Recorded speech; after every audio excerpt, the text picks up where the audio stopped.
Capitol Black Recordings is pleased to present an unabridged recording of With More at Corunna by G.A. Henty.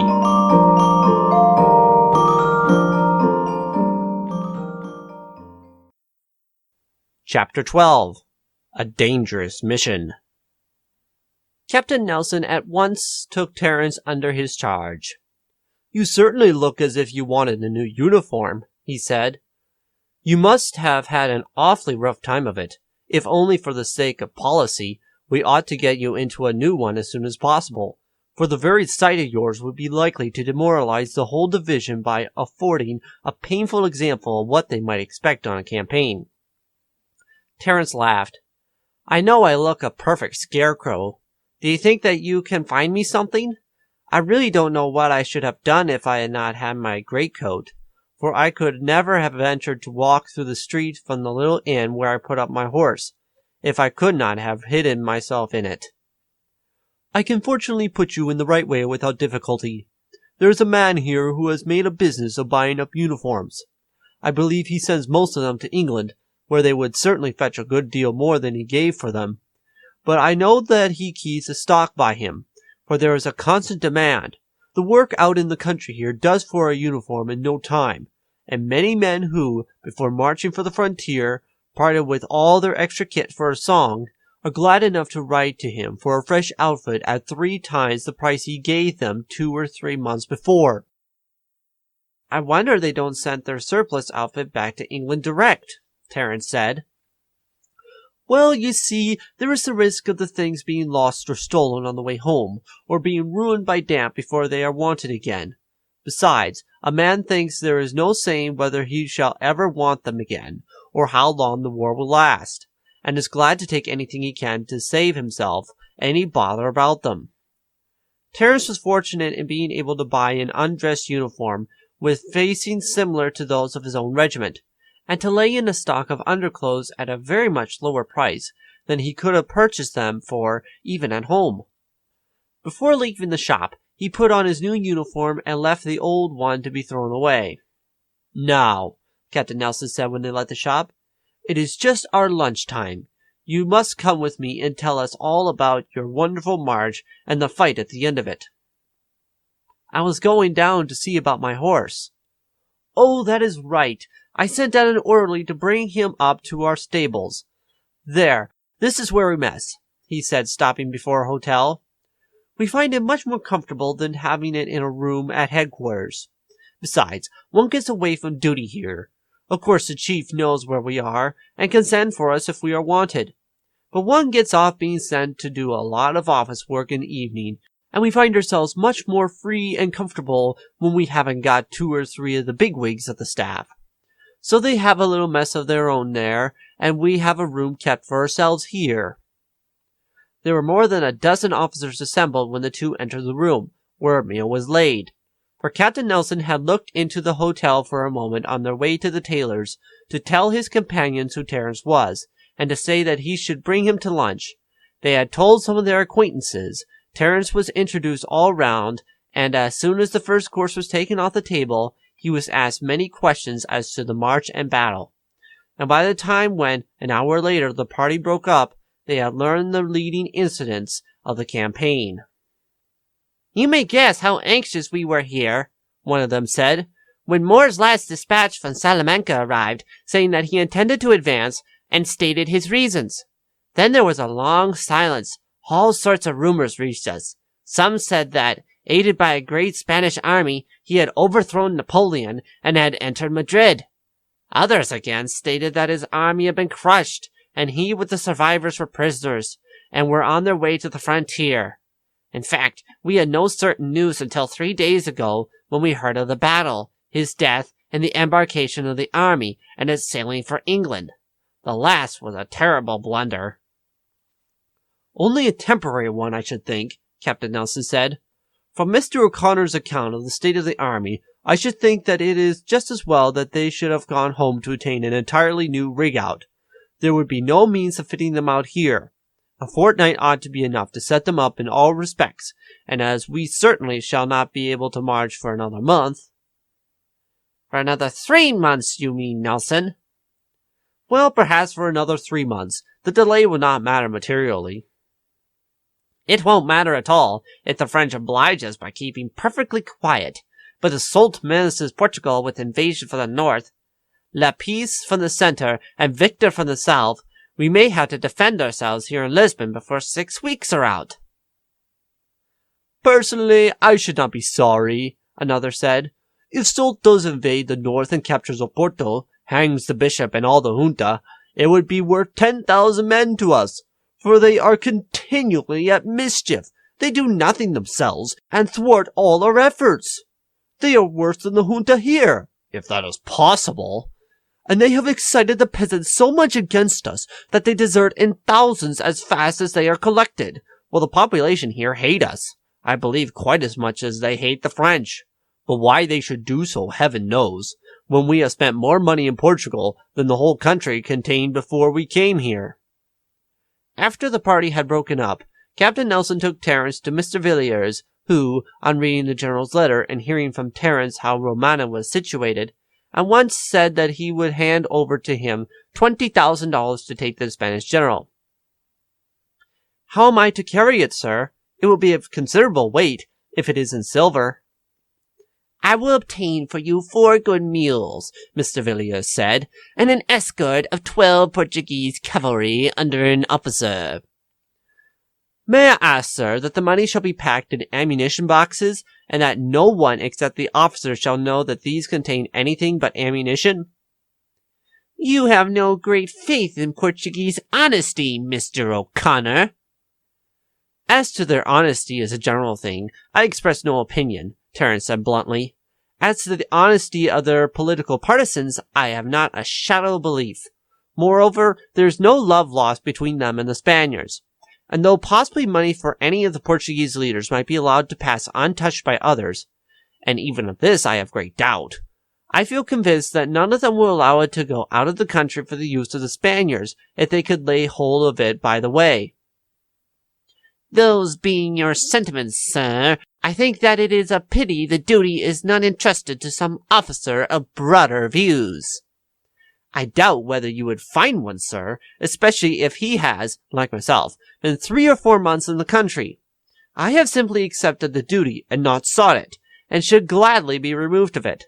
General Romana sent me here with a dispatch, and it is my duty, unless General Craddock chooses another messenger, to carry back the reply, and anything else with which I may be entrusted. I have for the past 3 months been incessantly engaged on arduous and fatiguing duty.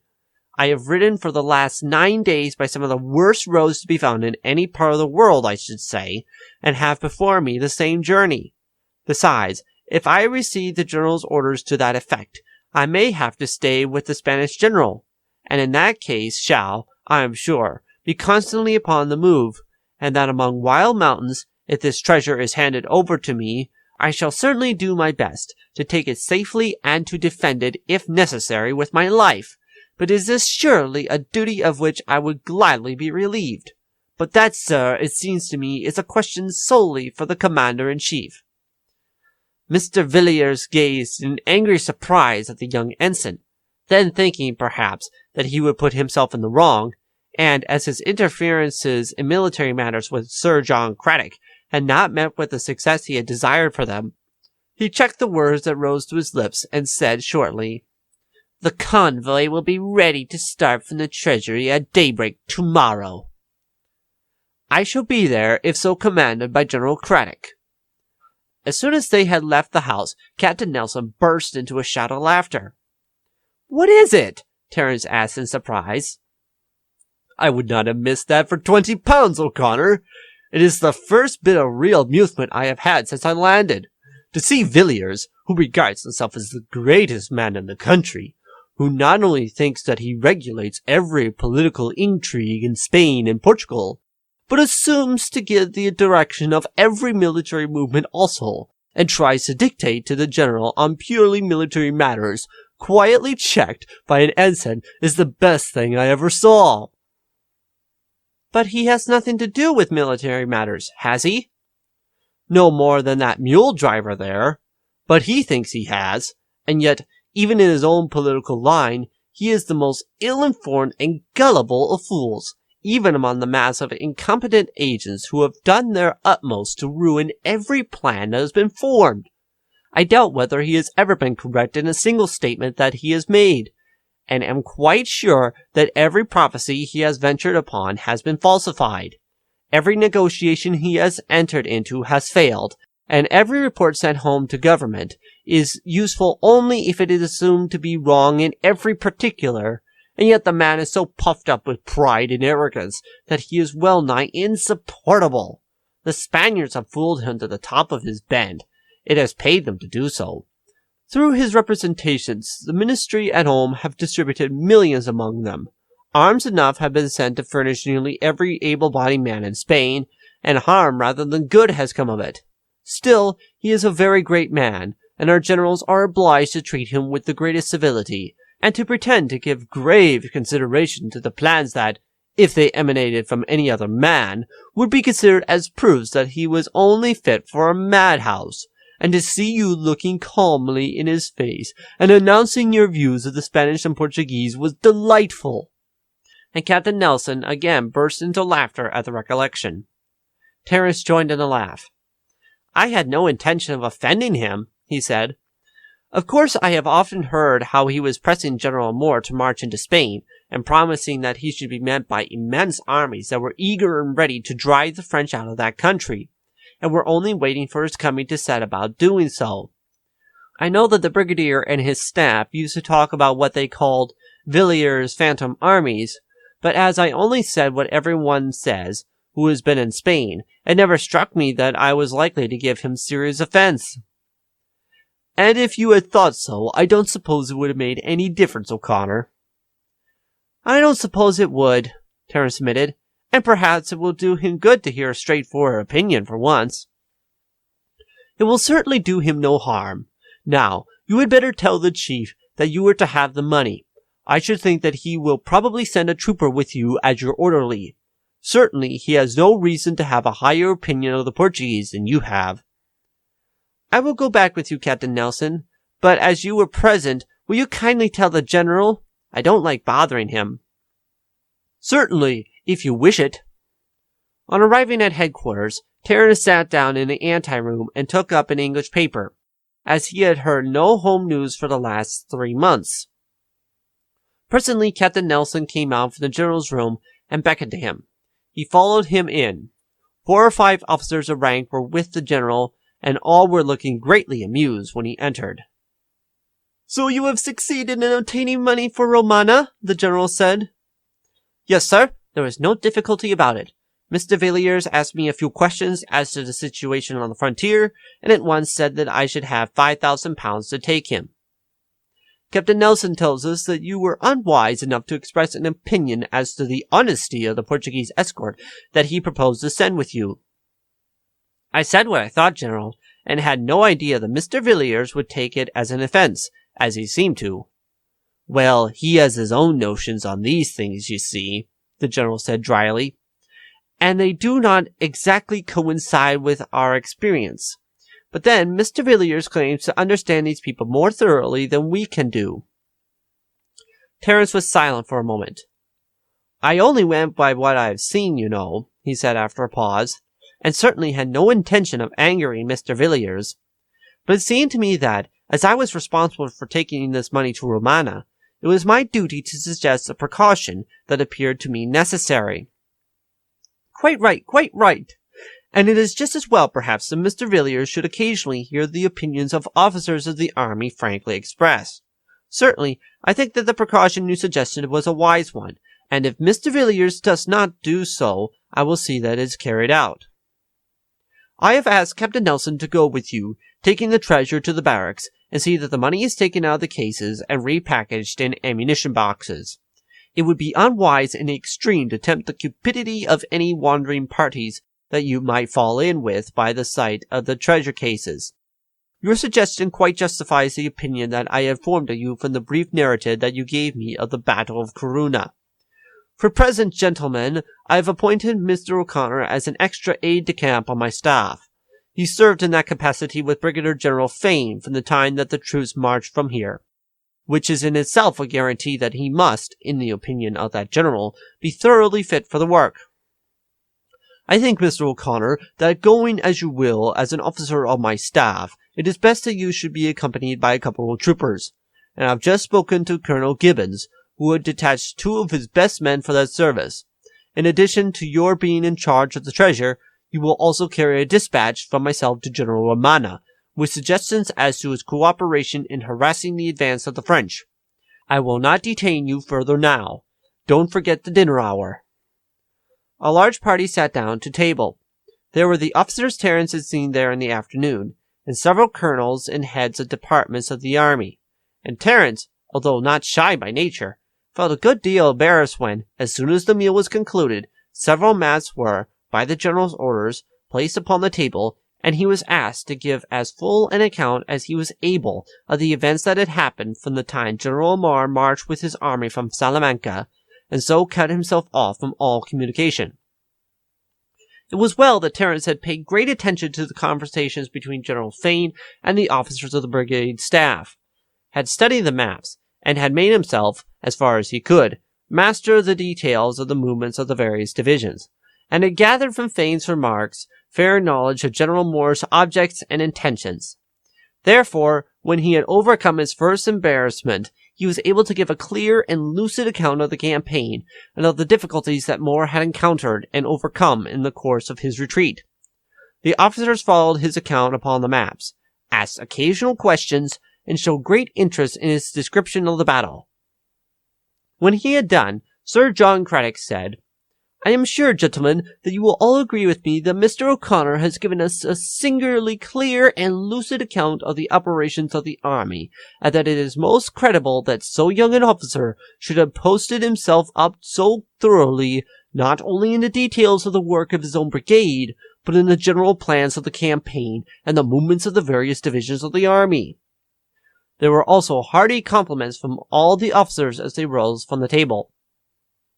I doubt indeed, Sir John, one of them said, whether we should ever have got so clear an account as that he has given from the official dispatches. I own that I, for one, have never fully understood what seemed a hopeless incursion into the enemy's country, and I cannot too much admire the daring of his conception. As to the success which has attended it, there can be no doubt, for it completely paralyzed the march of the French armies, and has given ample time for the southern provinces of Spain to place themselves in a position of defense. If they have not taken advantage of the breathing time so given them, it is their fault, and no way detracts from the chivalrous enterprise of Moore. No, indeed, Sir John agreed. The conception was truly an heroic one, and one that required no less sacrifice than daring. There are few generals who would venture on an advance when certain that it must be followed by a retreat, and that at best he could but hope to escape from a terrible disaster. It is true that he gained a victory which, under the circumstances, was a most glorious one, but this was the effect of accident rather than design. Had the fleet been in Corunna when he arrived, he would have embarked at once, and in that case would have been attacked with ferocity by politicians at home, and would have been accused of sacrificing a portion of his army on an enterprise that everyone could have seen was ordained to be a failure before it commenced. Did you know General Fane personally before you were appointed to his staff? No, General. He commanded the brigade of which my regiment formed part, and of course I knew him by sight, but I have never had the honor of exchanging a word with him. Then may I ask why you were appointed to his staff, Mr. O'Conner? Terrance hesitated. There was nothing he disliked more than the talking of what he himself had done. It was sort of an accident, General. How an accident, Mr. O'Conner? Your conduct must have attracted his attention in some way. It was an accident, sir, Terrance said reluctantly, that General Fane happened to be on board Sir Arthur Wellesley's ship at Vigo when my colonel went there to make a report of some circumstances that occurred on the voyage. Well, what were these circumstances? The general asked. You have shown us that you have the details of a campaign at your fingers' ends. Surely you must be able to tell what those circumstances were that so interested General Fane that he selected you to fill a vacancy on his staff. Terrance felt that there was no escape. and related as briefly as he could the account of the engagement with the 2 privateers and of their narrow escape from being captured by a French frigate. "That is a capital account, Mr. O'Conner," Sir John Craddock said, smiling, as he brought it to a conclusion. "But so far, I fail to see your particular share in the matter." "My share was very small, sir." "I think I can fill out the facts that Mr. O'Connor's modesty has prevented him from stating," one of the officers said.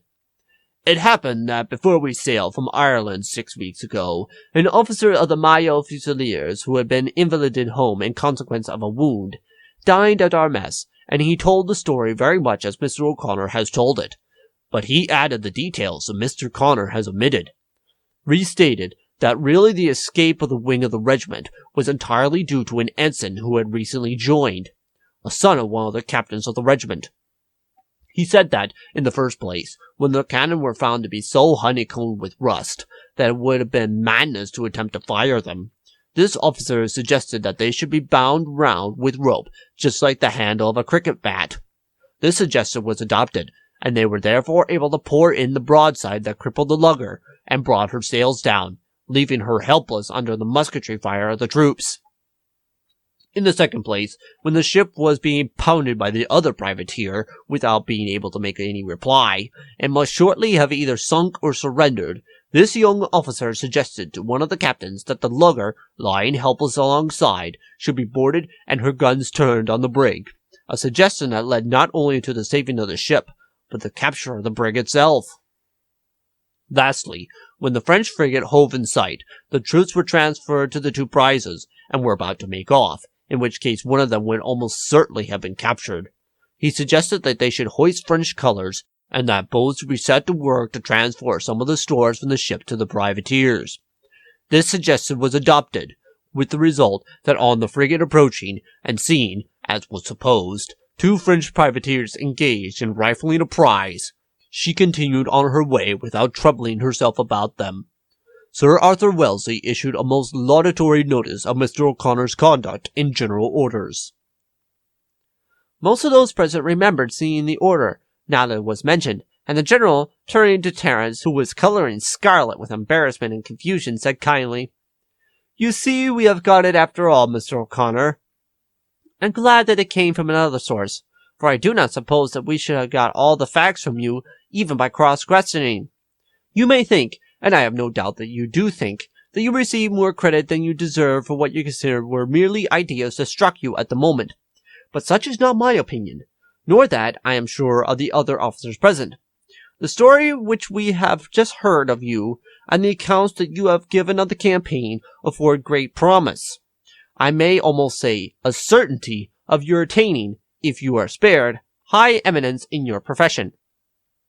Your narrative showed that you are painstaking, accurate, and intelligent. The facts that we have just heard prove you to be exceptionally quick in conceiving ideas, cool in action, and able to think of the right thing at the right time. All qualities that are requisite for a great commander. I warmly congratulate you that at the very commencement of your career you should have had the opportunity afforded you for showing that you possess these qualities, and of gaining the warm approbation of men very much older than yourself, and all of wide experience in their profession. I am sorry now that you are starting tomorrow on what I cannot consider a useless, as well as a somewhat dangerous undertaking. I should have been glad to have utilized your services at once, and only hope that you will ere long rejoin us." So saying, he rose. The hour was late, for Terrence's description of the campaign and battle had necessarily been a long one, and the party at once broke up, all the officers present shaking the lad warmly by the hand. "You are a lucky fellow, O'Conner," Captain Nelson said as he accompanied him to his room, in which a second bed had been set up for the young ensign's accommodation. "You will certainly get on after this. There were a dozen colonels and 2 generals of the brigade among the party, and I fancy that there is not one of them that will not bear you in mind and say a good word for you if opportunity occurs, and Sir John himself is sure to push you on. I should say that not an officer of your rank in the army has such good chances. And you look such a lad, too. You did not show it so much when you first arrived. Of course, you were fagged and travel-stained then, but now I should not take you for more than 17. Indeed, I suppose you are not, as you only joined the service 6 months ago. No, I am not more than 17, Terrance said quietly, not thinking it necessary to state that he wanted a good many months yet to that age, for to do so would provoke questions as to how he attained his commission before he was 16. But you see, I have had a good many advantages. I was brought up in a barracks, and I suppose that sharpens one's wits a bit. When I was quite a young boy, I used to be a good deal with the junior officers. Of course, that made me older in my ideas than I should have been if I had always associated with boys of my own age. Still, it has been all luck, and though Sir John was kind enough to speak very warmly about it, I really can't see that I have done anything out of the way. Luck comes to a good many fellows, O'Connor, but it is not everyone who has the quickness to make the most of the opportunity. You may say that they are only ideas, but you see, you had 3 valuable ideas, and none of your brother officers had them, and you cannot deny that your brains work more quickly than those of the others. Well, we might as well turn in at once, as we have all got to be up before daylight. I am very glad that Sir John has given you a couple of troopers, and it will make you feel a good deal more comfortable anyhow, even if you don't get into any adventure where their aid may be of vital importance. It will indeed. Alone I should have very little influence with the Portuguese Guard. These might be perfectly honest themselves, but they might not be at all disposed to risk their lives by offering any opposition to any band that might demand the ammunition they would believe were in the cases. I was twice stopped by bands of scantily armed peasants on my way down, and although they released me on seeing the letter that I carried to the general, it was evident that they felt but little goodwill towards us, and had I anything about me worth taking, my chance of reaching Lisbon would have been very small. The junta of Oporto has spared no pains in spreading all sorts of atrocious lies against us, ever since the escort of the French prisoners interfered to save them from the fury of the populace. Though perhaps the peasants in this part of the country still feel grateful to us for having delivered them from the exactions of the French. In the north, where no French soldier has set foot, they have been taught to regard us as enemies to be dreaded as much as the French. Up to the present time, all the orders for the raising of levies had been disregarded north of the Douro, and though great quantities of arms have been sent up to Oporto, I doubt whether a single musket has been distributed by the junta. That fellow Friere, the general of what they call their army, is as bad as any of them. I hope that as Soult comes down through the passes, he will teach the fellow and his patrons a wholesome lesson. And do you think that the troops here will march north to defend Oporto? I should hardly think that there is a chance of it. Were our force to do so, Lisbon would be at the mercy of Victor and of the army corps at Salamanca. Cuesta is, what he calls, watching Victor. He is one of the most obstinate and pig-headed of all the generals. Victor will crush him without difficulty, and could be at Lisbon long before we could get back from Oporto. No, Lisbon is the key of the situation. There are very strong positions on the range of hills between the river and the sea at Torres Vedras, which can be held against greatly superior forces. The town itself is protected by strong forts, which have been greatly strengthened since we came. The men of war can come up to the town, aid in its defense, and bring reinforcements, and provisions can be landed at all times. The loss of Lisbon would be a death blow to Portuguese independence, and you may be sure that the ministry at home would eagerly seize the opportunity of abandoning the struggle here altogether. You know that at the present moment, while urging Sir John Cradock to take the offensive with only 15,000 men against the whole army of France on the peninsula, they have had the folly to send a splendid expedition of from 30 to 40,000 good troops to Holland, where they will be powerless to do any good, while their presence here would be simply invaluable. Well, we will not enter upon that subject tonight. The folly and the incapacity of Mr. Canning and his crew is a subject that, once begun, will keep one talking until morning. Thank you for listening to Capital Black Recordings. I hope you have enjoyed this recording of With More at Corunna by G.A. Henty.